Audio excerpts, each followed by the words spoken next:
Bos Kulkan, ada Ratu Talas. Apa yang harus kita lakukan?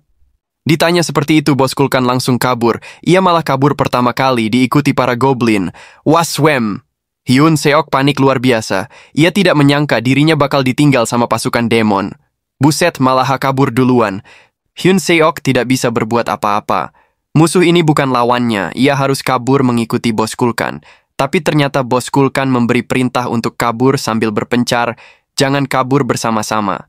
Pada akhirnya semuanya berpencar. Para goblin dan pasukan lainnya berpencar ke segala arah. Ratu Talas yang melihat itu langsung bermuka suram.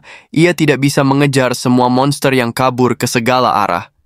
Dan akhirnya, Ratu Talas menggunakan skill area. Sound Direct Attack. Ratu Talas berteriak sekencang mungkin, sampai-sampai Hyun Seok tidak bisa menahan serangan teriakan Ratu Talas. Itu begitu menceking. Dewi Rachel memperingati Hyun Seok untuk kabur sekarang juga, karena banyak sekali monster talas yang berdatangan. Choi Hyun melihat ke belakang. Dan benar, banyak sekali laba-laba talas yang menyerang, dan mereka berpencar ke segala arah mengikuti para monster goblin. Wah gila, banyak banget laba-laba talasnya.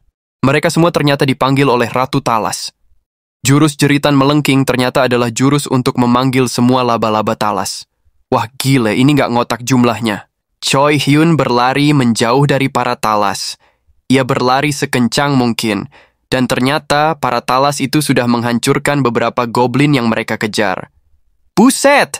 Tanpa ampun, para talas itu malahan mendekati Hyun Seok, tapi akhirnya dipercepat. Saat ini Choi Hyun ada di goa. Ia tidak tahu goa apa ini.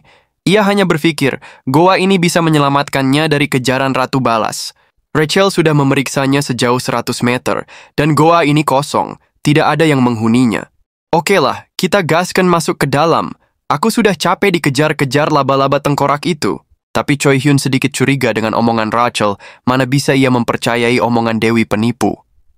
Awas saja kalau ada monster di sono, bakal gua geprek pakai tepung marinasi. Choi Hyun pun memasuki goa tersebut. Ia mencium bau aneh di dalam goa. Apa kau tidak mencium sesuatu yang aneh? Gak tuh aman-aman saja. Kayaknya hidungmu sudah tidak berfungsi lagi. Ketika sampai di kedalaman 100 meter, Choi Hyun menemukan ada cairan hijau yang bau air got. Ini sangat tidak enak. Bagaimana kau tidak mencium bau mengerikan seperti ini? Hidungmu memang sudah tidak berfungsi lagi. Dan ternyata ada banyak telur yang diselimuti cairan hijau. Ada banyak sekali telurnya, sampai-sampai baunya sangat terasa menyengat. Choi Hyun langsung panik, ini adalah sarang talas. Dasar Dewi bodoh, kau membawaku ke sarang talas. Ini sarang mereka. Aku ditipu lagi oleh kelakuan jodohmu itu. Rachel minta maaf. Sepertinya penciuman dan penglihatannya bermasalah di ruangan gelap. Ia tidak menyangka kalau goa ini adalah sarang talas. Tidak ada waktu untuk menghukummu. Aku merasakan ancaman luar biasa dari dalam goa. Kita harus kabur sekarang juga. Dan terlihat ada dua mata hijau besar yang menatap Choi Hyun Seok dari dalam goa. Mata itu bergerak cepat yang membuat guncangan. Gaswat! Ini guncangan seperti Ratu Talas yang ada di luar. Apa ini Ratu Talas juga? Ternyata bukan Ratu Talas, tapi Raja Talas. Itu pejantannya. Ia berlari mengejar Choi Hyun Seok, soalnya Chi Hyun memasuki sarang talas yang dipenuhi telur talas. Bahaya, bos! Choi Hyun kembali berlari sekuat tenaga, tapi kakinya terpeleset cairan hijau yang ada di situ. Choi Hyun terjatuh dan ia tersungkur. Waduh, padahal sedang dikejar monster ganas, malahan jatuh. Karena panik, Choi Hyun mengambil telur talas di dekatnya dan ia langsung melemparnya sebagai senjata. Tapi Raja Talas langsung menangkapnya. Ia tidak mau telur yang akan menjadi anaknya ini hancur. Raja Talas mendekapnya. Ia seperti bersyukur kalau anaknya selamat. What the hell? Pemandangan apa ini? Ini seperti seorang induk yang sangat menyayangi anaknya. Choi Hyun kaget. Seekor monster bisa melakukan hal demikian. Choi Hyun yang masih jatuh jadi memiliki ide brilian. Dengan memanfaatkan telur-telur ini, Choi Hyun berniat kabur dari goa sarang talas ini. Okelah gasken, telur talas bisa dimanfaatkan sekarang juga. Mantap! Choi Hyun mengambil telur talas lagi, dan ia angkat tinggi-tinggi telur talasnya. Woi, Raja Talas, ini anakmu kan? Apa kau mau anakmu tidak menetas? Teriak Choi Hyun. Raja Talas langsung panik, ia tidak mau ada salah satu anaknya hancur. Selain panik, Raja Talas juga jengkel banget dengan manusia ini. Ia malah memanfaatkan anaknya untuk mengancamnya. Ini tidak bisa dibiarkan. Oke, bos. Kita mulai tangkap-tangkapannya. Cepat, tangkap ini dengan baik. Ucap Choi Hyun sambil berposisi mau melempar dengan gaya. Telur talas pun dilempar dan Raja Talas langsung melompat untuk mengambil telur talas itu. Rachel melihat si Raja Talas dengan jelas. Ia merasa kalau Raja Talas ini tubuhnya lebih kecil dari Ratu Talas. Sepertinya ada perbedaan kekuatan di sini. Choi Hyun langsung senang mendapati si Raja Talas lebih mengkhawatirkan anak-anaknya ketimbang dirinya. Sekarang saatnya menunjukkan lemparan terbaik dari Aiche Choi Hyun Seok. Nikmati lemparanku monster bodoh. Jangan sampai strike. Masih ada ratusan telur di sini. Kalau strike, bisa-bisa telur-telur mulai habis semua Raja Talas. Selamat mereka semua. Ucap Choi Hyun mode gila. Dan akhirnya ratusan telur sudah dilempar Choi Hyun Seok.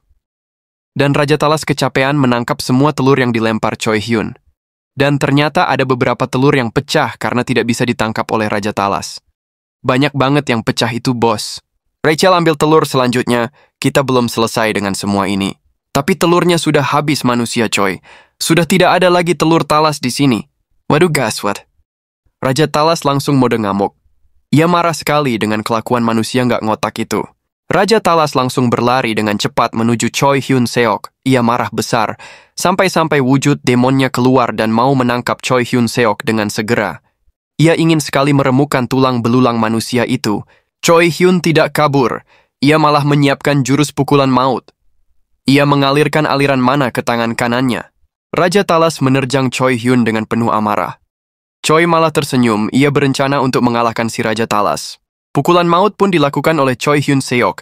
Ini adalah jurus NM barunya yang ia kembangkan.